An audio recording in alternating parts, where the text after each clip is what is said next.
Mr. Chairman, thank you for being here. Thank you for your services. I think I've said before, I believe you and your team probably saved the world economy during the pandemic economic meltdown when the whole world wanted dollars by establishing the currency swap line. So I thank you for that. You gave an interview, Mr. Chairman, on February 4th of this year to CBS, 60 Minutes, I think. Is that right? Yep. I ordered a transcript of that hearing, which I read. I learned a lot reading it. You were asked a question about inflation, and you asked a question about prices declining. And here was your response. I'd like to quote you, if it's okay. Quote, "So the prices of some things will decline, others will go up, but we don't expect to see a decline in the overall price level. That doesn't tend to happen in economies except in very negative circumstances." End quote.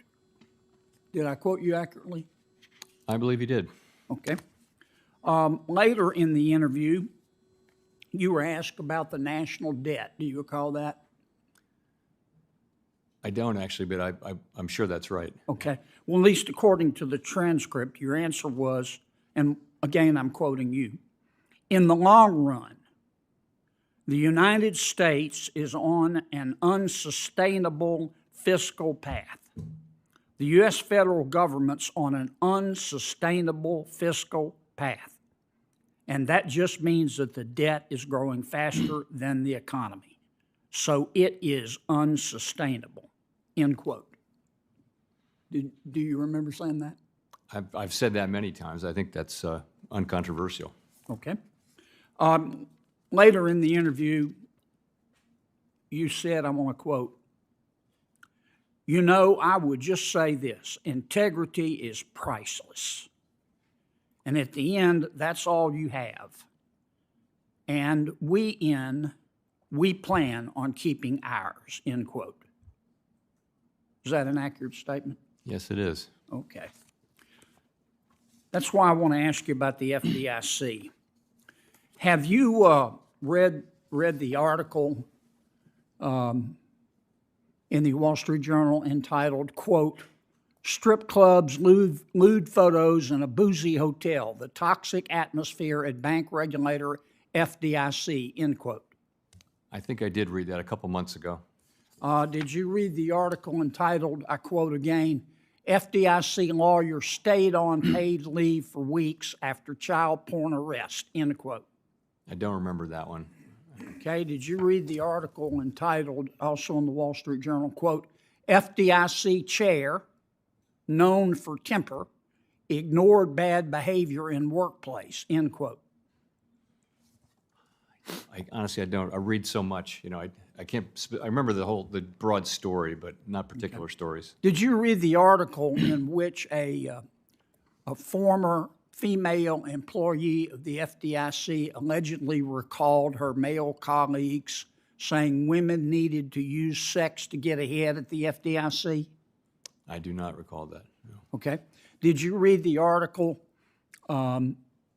in which a female risk management examiner during a lunch with a male examiner said she had become friendly with that examiner, and he complained to her about his marriage, allegedly, telling her he wasn't getting enough sex. And she allegedly said, quote, "Obviously, if I walked," or he allegedly said, "Obviously, if I walked into this office and you were naked, I'd fuck you right here," end quote?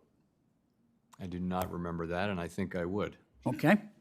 Do you remember the article about Mr. Randall Ditch, a supervisory examiner in Denver, who allegedly was demoted in 2014 to a non-supervisory examiner position in Tulsa after having sex twice with a subordinate female employee and a number of other rule violations? In this article, it says, Allegedly, Mr. Ditch had urged the woman to not, quote, be a pussy, close quote, and drink a shot of whiskey during work hours, the records show.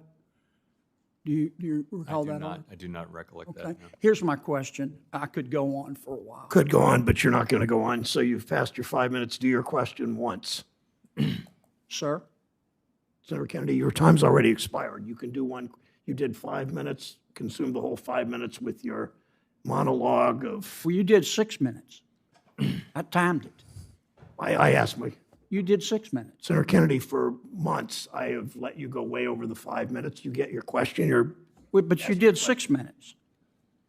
I chair this committee. I understand. You still did 6 minutes. Check the record. I'm going to order, you're going to be at 6 minutes and 15 seconds if you continue this argument, Well, or that's you're going to ask your question. I'll ask my question. I just wanted the record to be clear, Mr. Chairman.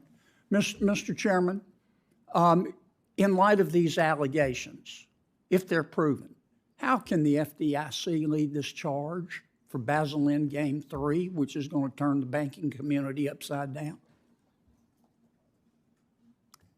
I don't know how I would make the connection to Basel III. I'll say it's deeply troubling things, obviously, but again, you know, as your point was, if proven, and I mean, I think we have to decide Basel III on its merits, and we're not looking to the FDIC to lead this, by the way. We're looking at the Fed to do what the Fed thinks is right. That's what we're going to do. We don't look to, and they don't look to us to lead them. Thank you, Chair Powell. Senator Butler is recognized. Thank you, Mr. Chairman. Thank you. Senator from Iowa. I come to the floor to discuss with my colleagues the fact that agencies of the federal government aren't very insightful to make sure that taxpayers' money are spent properly, and also to say how they're not cooperating with the constitutional responsibility of Congress to make sure the money is spent in a legal way. In this case, I'm here to talk about the Environmental Protection Agency. On April 13th, I began an investigation into an EPA program called the Environmental Justice Collaborative Problem-Solving Cooperative Agreement Program. Now that's quite a name, isn't it? On February 22nd this year, I issued a preliminary report on my investigation. The EPA program dishes out millions of taxpayers' dollars to left-leaning nonprofits. The funding is from the President Biden American Rescue Plan, which was opposed by Senate Republicans. According to the EPA, the purpose of this environmental justice program is to address environmental and public health issues in underserved communities. As part of that program, the EPA sent 34 individual nonprofits a combined $4 3/10 million, with each receiving up to $200,000. I think the money was meant to be spent for purpose of improving the environment, and I don't have any trouble with that, but I think you'll see that the grantees didn't use the money for what it was intended for. Now, I wrote to all 34 grantees because I wanted to know how they spent that taxpayers' money. I wrote to the EPA because I wanted to know how it was conducting oversight of that spending. You see, it isn't only Congress has a responsibility to see the money spent responsibly and according to Congress's will, but it's also up to these agencies to make sure that they spend the money accordingly. It's a pretty simple request. I want EPA to show your work. how the taxpayers' money is being spent. Well, this EPA, apparently to them, that question's just too much for them to handle. So guess what happened after I sent the oversight letters?